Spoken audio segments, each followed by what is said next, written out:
Assalamualaikum warahmatullahi wabarakatuh.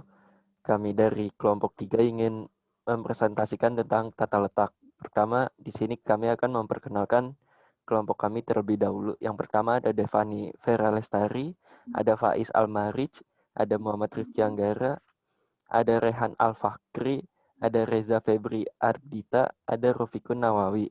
Nah, selanjutnya saya akan membahas tipe tata letak fasilitas produksi. Menurut Wikjo Sobardo tahun 2009, pemilihan dan penempatan alternatif tata letak merupakan langkah yang kritis dalam proses perencanaan fasilitas produksi. Karena tata letak yang dipilih akan menentukan hubungan fisik dari aktivitas produksi yang berlangsung. Penetapan mengenai macam spesifikasi, jumlah dan luas area dan dari fasilitas produksi yang diperlukan merupakan langkah awal sebelum perencanaan pengaturan tata letak fasilitas.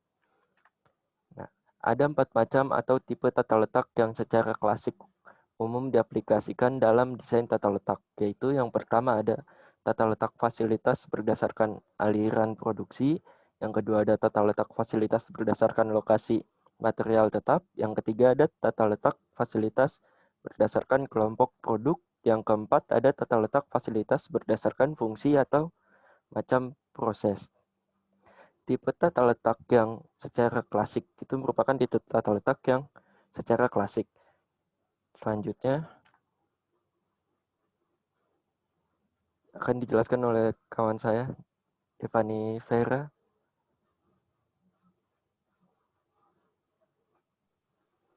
Untuk berikutnya yaitu ada keterangan gambar. Jadi tata letak itu dibagi menjadi 4. Untuk gambar yang pertama bisa kita lihat yaitu tata letak fasilitas berdasarkan aliran produksi. Untuk gambar yang kedua itu tata letak fasilitas berdasarkan lokasi material tetap.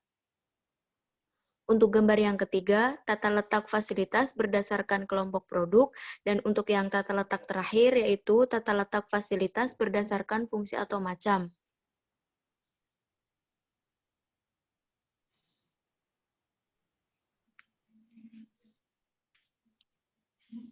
Oke, selanjutnya yaitu tata letak fasilitas berdasarkan aliran produksi. Baik, teman-teman bisa melihat di sebelah kiri kita itu ada sebuah bagan, di mana bagan itu bisa sama-sama kita lihat, yang di mana di awal itu bersumber dari gudang bahan baku atau material, lalu menuju ke komponen-komponen produk yang akan kita buat, lalu nanti proses endingnya itu perakitan atau assembly, lalu menghasilkan suatu produk yang siap pakai. Menurut Wingjo Subroto pada tahun 2009, jika suatu produk secara khusus memproduksi suatu macam produk atau kelompok produk dalam jumlah besar dan waktu produksi yang lama, maka semua fasilitas produksi dari pabrik tersebut diatur sedemikian rupa sehingga proses produksi dapat berlangsung seefisien mungkin. Dengan tata letak berdasarkan aliran produksi seperti terdapat pada gambar yang sudah saya jelaskan di awal tadi, maka mesin dan fasilitas produksi lainnya akan diatur menurut prinsip mesin sesudah mesin atau prosesnya selalu berurutan sesuai dengan aliran proses dan tidak peduli macam mesin yang dipergunakan.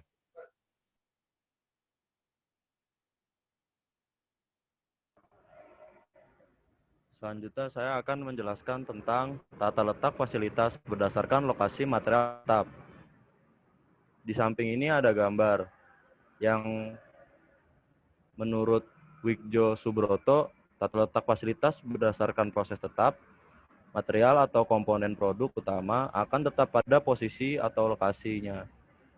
Sedangkan fasilitas produk seperti alat, mesin, manusia, serta komponen-komponen kecil lainnya akan bergerak menuju lokasi material atau komponen produk utama tersebut.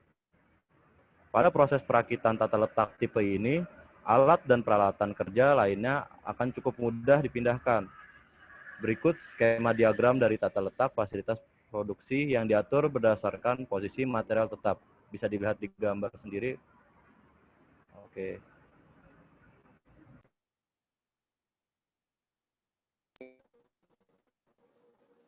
Berikutnya, tata letak fasilitas berdasarkan kelompok produk.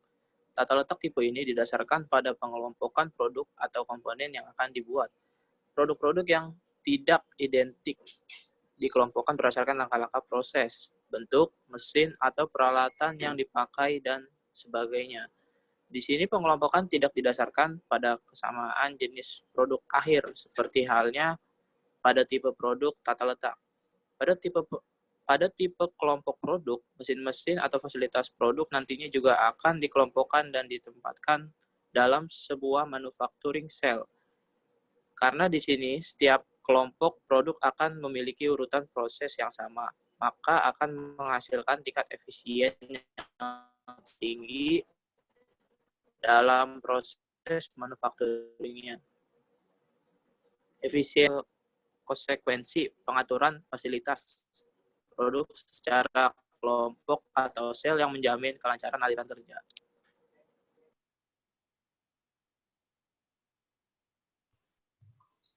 Nah, yang terakhir yaitu tata letak fasilitas berdasarkan fungsi atau macam proses.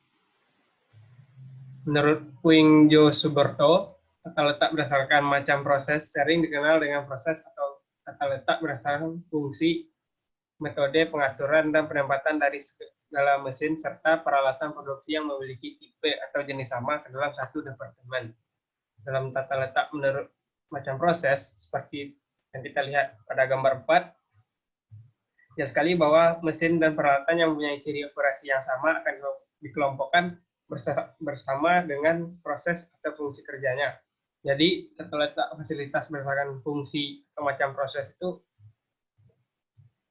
misalnya fasilitasnya memiliki fungsi yang hampir-hampir sama atau sama, jadi dia diletakkan dalam satu departemen gitu. Jadi letaknya itu nggak pisah-pisah, beda kayak yang 3 jenis yang lainnya tadi. Di sini bisa dilihat di gambarnya. Ada gudang bahan baku sampai ke gudang produk jadi. Nah, bisa dilihat fasilitasnya, contohnya itu mesin bubut, ada 4 tuh kan, diletakkan berdekatan dalam satu departemen. Mesin gerinda juga berdekatan. Nah, kayak gitu. Itulah artinya tata letak fasilitas berdasarkan fungsi atau macam proses. Nah, mungkin itulah yang dapat kami sampaikan dari kelompok kami, kelompok 3. Mungkin kalau ada kesalahan atau kekurangan, kami mohon maaf. Terima kasih. Assalamualaikum warahmatullahi wabarakatuh.